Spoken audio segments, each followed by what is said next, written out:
Intervenções espirituais. Persistindo a vida humana após a morte orgânica, cada espírito prossegue de acordo com os valores acumulados durante a existência encerrada. Todas as fixações mantidas durante a jornada física permanecem comandando o comportamento no além-túmulo, o que constitui a sua felicidade ou a sua desdita. Os laços de afetividade, positiva ou negativa, que unem todas as criaturas umas às outras, facultam as vinculações mentais e o convívio após o fenômeno da morte, entre os que saíram do corpo e aqueles que nele permanecem. Essa vinculação transforma-se em intercâmbio psíquico, no qual o desencarnado passa a interferir nas ações daqueles que lhe experimenta a emanação mental, dando lugar aos processos de obsessão quando são atrasados e de iluminação quando se trata de seres evoluídos. O emérito codificador do Espiritismo constatou essa influência poderosa ao receber a informação dos mentores que os desencarnados interferem na existência orgânica muito mais do que se pensa. A lei das afinidades, como é natural, responde por essa ocorrência, por propiciá-la. Aqueles que se identificam nos ideais, aspirações e comportamentos atraem-se e comungam dos mesmos campos energéticos, alimentando-se ou induzindo os cômpares à subservência, à dependência enfermiça, com as consequências de perturbações que somatizam e passam a vivenciar no corpo físico, que se desconecta do fluxo saudável da existência. De alguma forma, os seres humanos jamais estão a sós, encontrando-se em perfeita identificação com aqueles desencarnados que lhes são emocional e espiritualmente semelhantes. As vidas se entrelaçam de tal forma que quase ninguém logra existir sem receber essa influência. Considerando-se o estágio inferior em que permanece grande faixa dos seres reencarnados, o intercâmbio faz-se dentro da onda mental primária, sem grandes possibilidades de superação, exceto quando se muda de comportamento íntimo. Toda ascensão de objetivos produz vinculação com seres correspondentes, que passam praticamente a administrar a caminhada terrestre.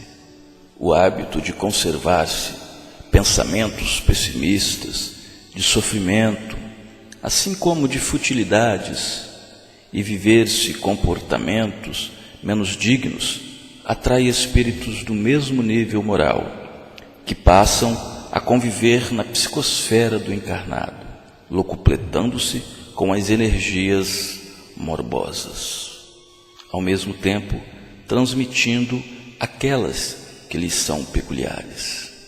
Como consequência, o intercâmbio inconsciente entre os seres de ambas as regiões vibratórias faz-se natural, tão constante que o desencarnado imiscui-se no psiquismo daquele que se lhe torna vítima, qual ocorre com quaisquer tipos de parasita.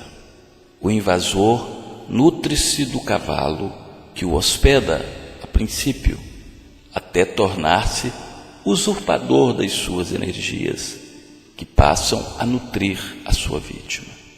Deste modo, as obsessões são muito numerosas na Terra, por ignorância do fenômeno que se constituem e pela facilidade do seu enredamento com os seres reencarnados que as vitalizam.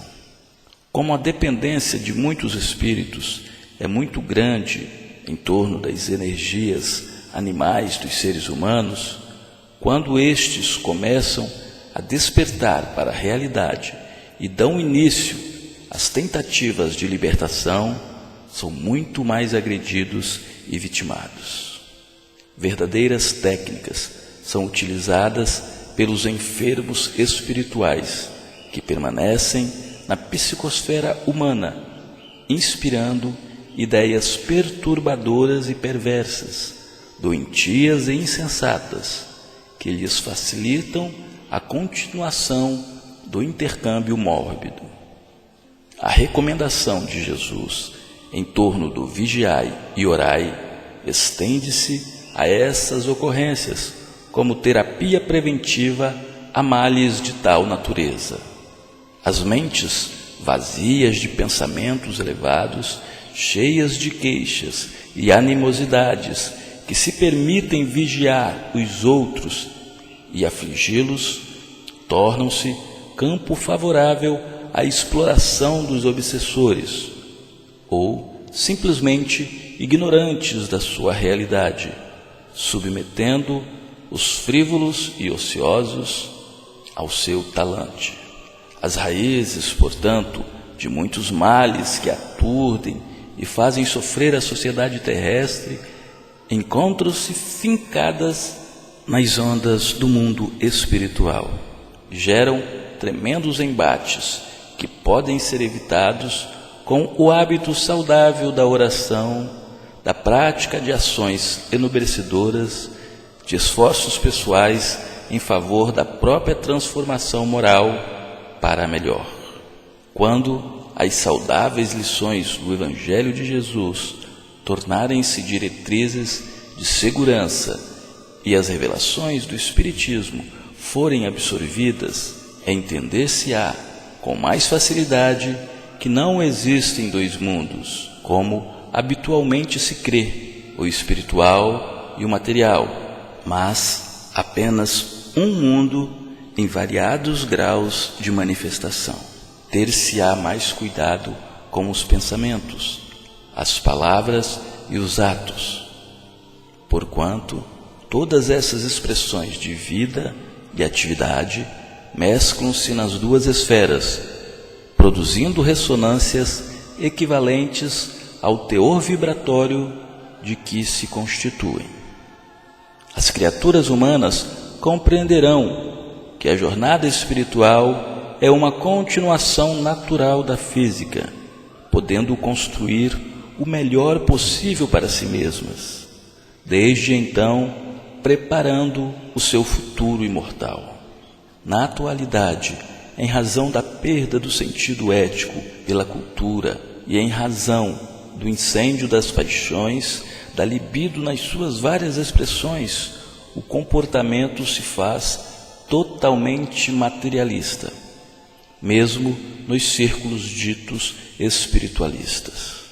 Os interesses do prazer exaustivo sobrepõem-se àqueles que edificam a harmonia íntima, onde quer que se esteja. Todo o empenho deve ser feito para encontrar-se a visão correta do existir e dar equilíbrio aos instintos e boa conduta às emoções, porquanto se encadeia tudo no universo, desde o átomo primitivo até o arcanjo, que também começou por ser átomo, assim como o átomo de hoje será anjo depois.